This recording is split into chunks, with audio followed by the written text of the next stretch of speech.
Sir को और रश्मि को थैंक्स बोलना है, क्योंकि मैं मतलब कॉर्पोरेट का जॉब छोड़ के 2.5 साल घर पे बैठी थी, तो रश्मि ने मुझे अप्रोच किया कि तू हमारे घर आ जा, तो उसकी वजह से मुझे कुछ तो हेल्प हुआ। तो मतलब तुम लोग के फील्ड से नहीं हूँ, फिर भी तुम लोगों ने एक मुझे मौका दिया, उसके लिए थैंक्स बोलना है।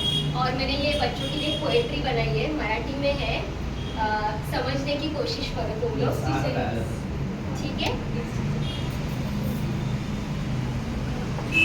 आता सुरू झालं म्हणता म्हणता बोर्डाच्या परीक्षा जवळ आल्या, आता सुरू झालं म्हणता म्हणता बोर्डाच्या परीक्षा जवळ आल्या, आता तुम्ही भेटले म्हणताना निरोपाच्या चांगलीला, डोळ्यासमोरून अख्खं वर्ष फ्लॅशबॅक मध्ये गेलं आणि तरळलेल्या डोळ्यांमध्ये तुमचं नवं जग दिसलं। असो, असे क्षण दरवर्षी येत राहतात, तुम्ही बॅच संपून नव्या बॅच येत राहतात, आम्ही मात्र तिथेच असू, इक्विटी आणि डेट समजवत नव्या जोमाने कायम नवीन माणसं घडवत असतो। मात्र तुम्ही माझ्यासाठी कायम लक्षात राहाल, बरं का?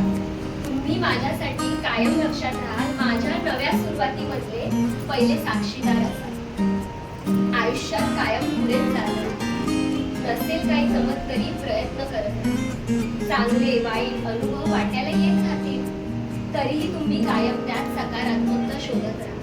बस झाला, आता तुम्हाला सेंटी करणार नाही, बस झाला, आता तुम्हाला सेंटी करणार नाही, ऑल द बेस्ट म्हणून काही पार्टी संपणार नाही, काहीतरी मोठं असं यश गाठून या, कधी कधी चुकून भेटलो तर हाय हॅलो करत राहा, आयुष्यात कायम तुम्ही उंच उडत राहा, आयुष्यात कायम तुम्ही उंच उडत राहा।